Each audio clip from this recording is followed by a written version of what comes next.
중국에서 계속해서 한국 연예인 관련해 부적절한 시비를 거는 모습이 속출하고 있습니다. 지난 BTS의 6.25 관련 발언을 시작으로 중국의 엔터테인먼트 업계를 중심으로 한국 공격을 시작하며 한국은 중국의 속국이라는 커다란 흐름 가운데 말도 안 되는 주장을 펴고 있는 상황이 나옵니다. 중국이 아무리 문화 콘텐츠를 만들려고 해도 창의적이지 못하고 세계 시장에서 인기가 없는데, 반대로 한국은 BTS, 블랙핑크, 봉준호 감독과 같은 세계적인 그룹과 감독 등이 배출되자 중국에서는 처음에는 그대로 가져다가 베끼다가 여기에 더해서 이제 중국 애국심을 동원해서 한국을 노골적으로 비방하는 방식으로 바꿉니다. 오늘의 비난의 대상은 블랙핑크가 되었습니다. 그들은 이제 블랙핑크가 판다와 접촉했는데 이를 두고 장갑을 끼지 않았다고 비난했습니다.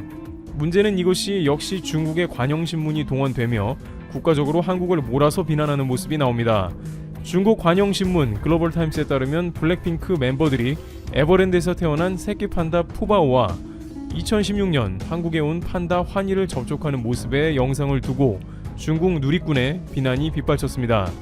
최근 공개된 블랙핑크 웹 예능 예고편에 멤버들이 장갑이나 마스크를 끼지 않고 어른 판다를 접촉하거나 짙은 화장을 하고 새끼 판다와 접촉하는 장면이 포함됐다는 것입니다. 이 같은 행동은 중국의 국보로 불리우는 판다의 건강에 위험을 끼칠 수 있다는 게 중국 누리꾼들의 주장입니다. 판다는 해외에서 태어나더라도 일정한 시기가 되면 중국으로 돌아가야 한다는 것입니다. 중국 네티즌들은 블랙핑크에는 애완동물을 키우는 멤버도 있다고 지적했습니다. 이에 대해 판다 전문가 디아오쿤펑은 특히 집에서 개를 키우는 사람은 판다에 위험하다, 개 홍역을 전파할 위험이 있다고 말했습니다. 2015년 중국 산시성에서 판다 5마리가 개 홍역에 걸려 죽었다면서 비판을 가했습니다. 한국 연예인이 잘못된 방식으로 판다를 접촉했다는 해시태그는 소셜미디어 웨이보에서 7억 건 넘는 조회수를 올렸습니다. 문제는 마치 중국은 기다렸다는 듯이 반응한 것입니다. 별거 아닌 문제를 가지고 국가 언론사까지 동원해서 한국의 세계적인 스타들을 중국의 네티즌들을 활용해 엄청난 숫자로 몰아치는 장면이 나오는 것입니다. 황당한 점은 중국의 야생동물보호협회도 나선 것입니다. 중국 야생동물보호협회는 에버랜드 측에 편지를 보내 비전문가가 새끼 판다와 접촉하는 것을 중단하고 관련 내용을 방송하는 것도 중지하라고 요구했습니다. 많은 한국 네티즌들은 비위생적인 중국 내 야생동물 취식 식당들이나 단속하라고 일침을 가했습니다. 또한 에버랜드 측도 SNS에 해당 예고편 영상을 올리면서 본 촬영은 담당 수의사와 사육사의 감독하에 철저한 소독과 방역 후에 진행됐다고 밝힌 바 있음에도 중국 네티즌들에게 이러한 변명은 통할 리가 없습니다. 그런데 이렇게 블랙핑크의 아주 사소하고 말도 안 되는 일로 시비를 거는 것은 중국이 뭔가 시동을 거는 게 아니냐는 의혹이 일고 있습니다. 왜냐하면 중국의 국가 언론 관영신문이 계속해서 선동을 하고 있기 때문인데요. 일각에서는 중국이 한국에 보내는 반중 움직임을 사전에 철저하게 차단하려는 경고장으로도 해석합니다. 현재 중국은 코로나 책임을 중국으로 돌렸던 호주에 온갖 제재를 가하며 경제보복을 하는 상황입니다. 원래 그랬는데 훨씬 최근에 더 심해진 모습이 나옵니다. 홍콩의 SCMP는 6일 중국 내 소식통을 이용해 상하이시 세관 당국이 상하이항으로 들어오는 모든 호주산 과일과 해산물에 대해 전수검사를 하겠다는 방침을 밝혔으며, 지금까지는 철광석, 소고기, 와인을 비롯해서 유학과 관광까지 중국에 금지를 당한 상황에 더해진 것입니다.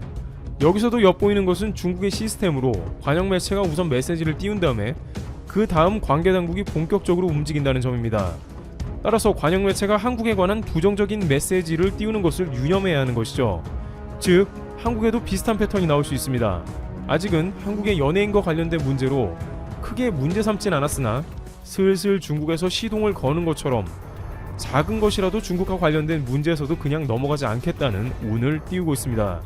많은 중국 관계자들은 중국이 한국을 싸듯 때리기는 물론 한국을 충분히 괴롭게 한 과거가 있었기 때문에 이번에도 그러한 문제로 돌입하는 것은 그다지 어려운 문제가 아니라고 지적하고 있습니다. 특히 중국이 노리는 것은 바이든 당선 이후에 한국이 본격적으로 미국과 손을 잡는 점입니다. 트럼프 대통령의 경우에는 대부분의 경우에 비즈니스를 기반으로 한 문제만 다뤘으며, 한국의 가장 큰 압박은 방위비 협상 정도로 의외로 한국 입장에서는 엄청난 스트레스는 없었습니다. 그러나 바이든의 경우에는 이제 한국을 본격적으로 아시아태평양 경제연합체로 초대한다는 것입니다. 이는 중국을 본격적으로 대항하는 반중연합체라서 한국 입장에서는 크게 부담되는 면이 있습니다. 대외경제정책연구원은 미국은 중국을 견제하기 위해 영내 다자 무역협정으로서 CPTPP를 활용할 가능성이 있다며, 바이든이 포괄적, 점진적 환태평양 경제 동반자 협정 가입을 요구할 수 있다는 분석을 했습니다. 중국이 자신들 우방들의 경제 연합체인 RCEP을 통해서 전 세계 영향력을 확대하려는 대항마라고 할 수 있습니다. 한국이 지금까지 이런 것에 다소 자유로웠던 것은 트럼프 미국 대통령이 지난 2018년 1월 TPP 탈퇴를 선언하고 다자 무역협정 질서를 벗어나 자국 우선주의, 고립주의 노선을 고수해왔기 때문입니다. 따라서 한국은 미중 간의 고래 싸움을 어느 정도 피할 수 있는 여유가 생겼던 것입니다. 그러나 바이든은 한국의 미국 중심 경제 동맹체에 가입하라는 거센 요구를 할 수 있다는 것이죠.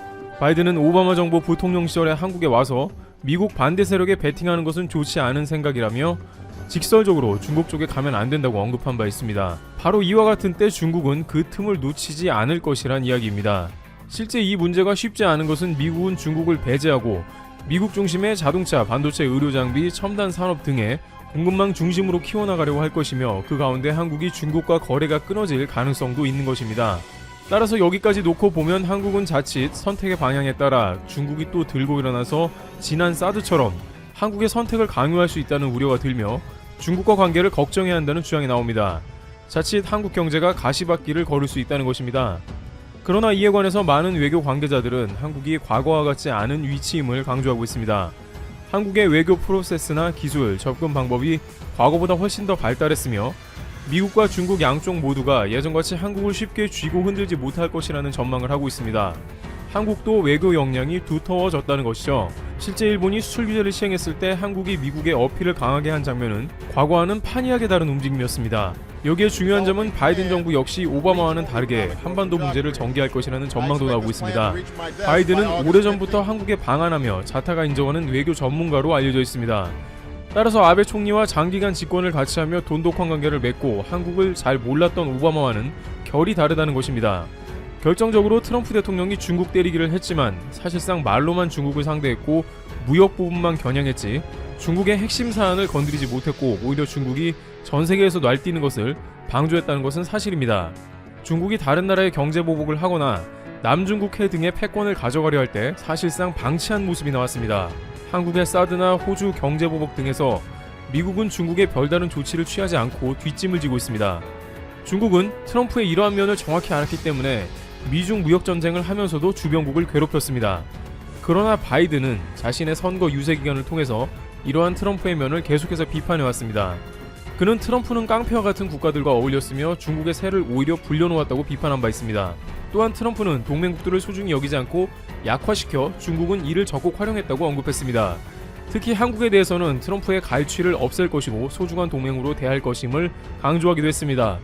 물론 미국도 자국 이익 중심으로 움직이는 건 똑같겠으나 중국이 예전같이 날뛰기는 어려울 것으로 보입니다.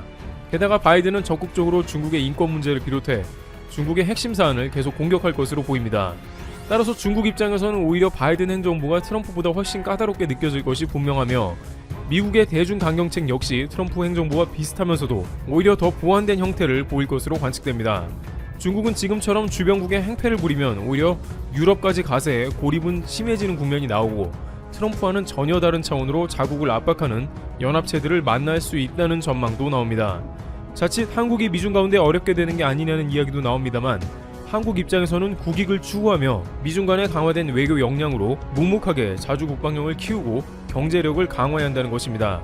새로운 미 대통령의 정책과 함께 미중 간에 펼쳐지는 싸움이 한국에 어떠한 영향력을 줄지 귀추가 주목됩니다. 트러블튜브 여기서 마치겠습니다. 감사합니다. 일본은 베를린의 소녀상이 구글맵에도 올라와 있다면서 상황이 이미 철거 불가로 굳어지는 것은 아닌지 걱정을 하고 있습니다. 실제 구글맵에 평화의 형상이라고 독일어로 검색을 하면 정확한 위치와 사진까지 나오고 있습니다. 현재 39개의 리뷰가 달려있는데 대부분 한국인과 독일인들이 설치를 환영하고 역사적인 의미를 되새기고 있다라는 리뷰를 달았습니다. 리뷰 중에는 2명 정도의 일본인들이 횡설수설하면서 딴소리를 했지만 아무도 공감하지 않는 상황입니다. 일본의 궤변은 어디에 가도 인정을 받지 못한다는 거죠. 소녀상이 설치되어 있는 곳은 조용한 주택가이지만 2km 정도 거리에 수상 관저가 있기 때문에 미테구가 관리하는 공공장소입니다. 그리고 미테구는 독일의 수도 베를린에서도 가장 정치 경제적 중심지입니다. 미테구는 독일 베를린의 상징이 된 브란덴부르크 문이 있어서 전 세계의 관광객들이 몰려오는 곳입니다.